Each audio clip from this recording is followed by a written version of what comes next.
Yamaha Mio Gear S125, isa sa mga pwede natin pagpilian sa Mio series ng Yamaha Motorcycle Philippines. Meron itong maxi scooter looks at the same time maangas, maporma na talagang magugustuhan mo. Kaya kung isa ka sa nagbabalak maglabas ng Yamaha Mio Gear S125, stay tuned ka lang, tara let's go. Dito nga pala to mga tol sa Royce Yamaha Rev Zone, Cabanatuan City, sa tapat lang ng SM City, Cabanatuan.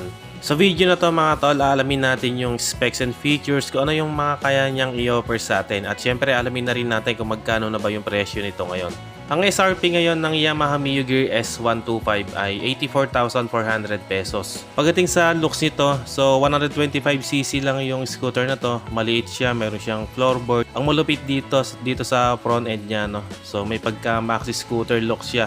So kung makikita natin, yan, headlamp niya may pagka-aggressive at sporty looking. Tapos yung mga turn signals natin nasa magkabilang gilid, parang sa design ng NMAX at ng Yamaha Aerox. Pagdating naman sa side profile nito, minimalist lang yung decals niya, kaya talagang napaka-premium ng datingan. And sa mismong headlight natin, LED na yung ginamit dito, kaya siguradong maliwanag lalo na sa gabi. Pero dun sa mga turn signals natin, bulb type pa rin yung ginamit. Pagdating sa front fender, may pagka-sharp din yung design niya, no? Tapos sa shock naman o sa front suspension natin, naka-telescopic fork tayo dito. Tapos yung brakes natin dito, naka-disc brake. Then sa gulong naman, may sukat itong 80/80 rim 14 and tubeless na yung ginamit dito. Pagdating naman dito sa taillight natin, naka-integrated na siya, no? So magkakasama yung taillight at yung turn signals natin. So bulb type pa rin yung ginamit ng mga ilaw dito. Sa suspension naman, naka single shock absorber lang tayo dito. Then sa brakes ay naka drum brake.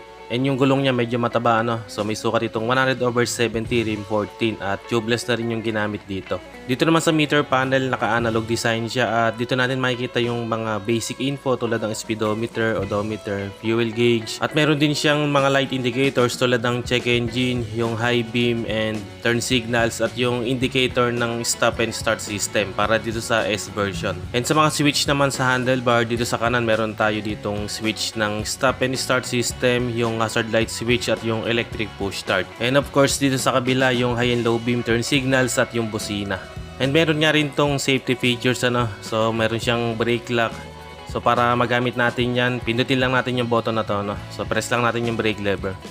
Yan, kapag napindot natin, naka-lock na yung brake niyan sa likod. And kapag i-release natin, press lang natin yung brake lever para ma-release siya. So magagamit natin to sa mga incline na parking area, no, para hindi basta umabante o umataras yung motor natin. Pagdating dito sa susian niya, integrated na siya, no. Dito na rin natin bubuksan yung upuan. At naka-mechanical key shutter na rin siya. Then meron tayong answer back function, ano, para dito sa S version. And dito naman sa kaliwa meron tayo ditong packet, ano, o utility packet. At ang maganda rito, meron tayo ditong power socket. So bibilhan lang natin ng USB port para magamit natin sa mga mobile gadgets natin. And dito naman meron tayong retractable hook dito, no. So very useful din yan, lalo na kung namili tayo, isasabit lang natin dyan. And dito naman yung isa pa niyang utility hooks. So talagang gamit na gamit yan kapag mamimili tayo. And talagang nagustuhan ko rin yung floorboard niya, no? Meron pa siyang extension dito para mas comfort yung pag-ride natin. At syempre magagamit din natin yan para sa mga extra baggage natin. Sa seat naman niya, very premium ng seat nitong S version, ano? Color brown siya, tapos may mga stitches pa siya, kaya lalong naging premium yung datingan. At sa ilalim naman ng upuan nito, syempre meron tayong storage dito, no, na pwede rin natin paglagyan ng mga small things natin. At andito rin yung fuel tank natin na may sukat na 4.2 liters fuel tank capacity. Pagdating naman sa seat height nito, very Pinoy friendly siya mga tol, dahil hindi naman siya ganong kataas, kaya pwede sa mga beginner. So may sukat itong 750mm. Then yung ground clearance naman niya ay 135mm. Tapos may bigat naman itong 96 kilograms para dito sa S version. Tignan naman natin yung engine specification niya mga tol. So gumagamit ito ng 125cc air-cooled 4-stroke single overhead cam 2-valve single cylinder fuel injected engine. At equip ito ng Blue Core technology ng Yamaha, kung saan na-optimize yung engine para sa mas magandang performance. At para din dun sa fuel efficiency. And speaking of fuel efficiency, kaya nitong umabot hanggang 45 kilometers per liter. So sulit na yan tol, ano, para dito sa 125cc na scooter. Kaya naman ito mag-produce ng 7 kW at 8,000 RPM at max torque na 9.6 Nm at 5,500 RPM. At para dito sa S version, equip ito ng stop and start system, kung saan namamatay yung makina niya kapag huminto. Usually sa traffic light, ano.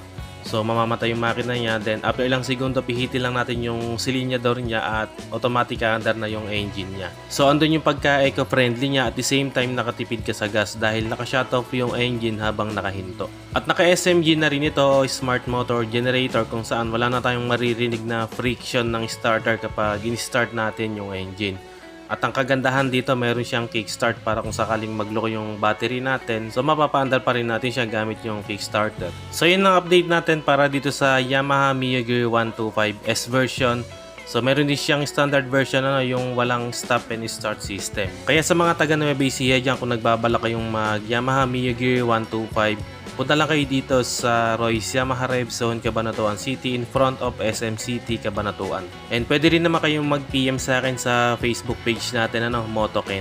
Kung umabot kayo sa part ng video na to at sa mga solid viewers natin dyan, maraming salamat mga tol sa panonood. At kung bago ka lang sa channel na to, huwag kalimutang mag-subscribe at paki-on na rin ng notification bell para ma-notify ka pag may bago tayong upload. Meron din tayong Facebook page, paki-like and follow na rin. Maraming salamat mga tol, always ride safe and God bless.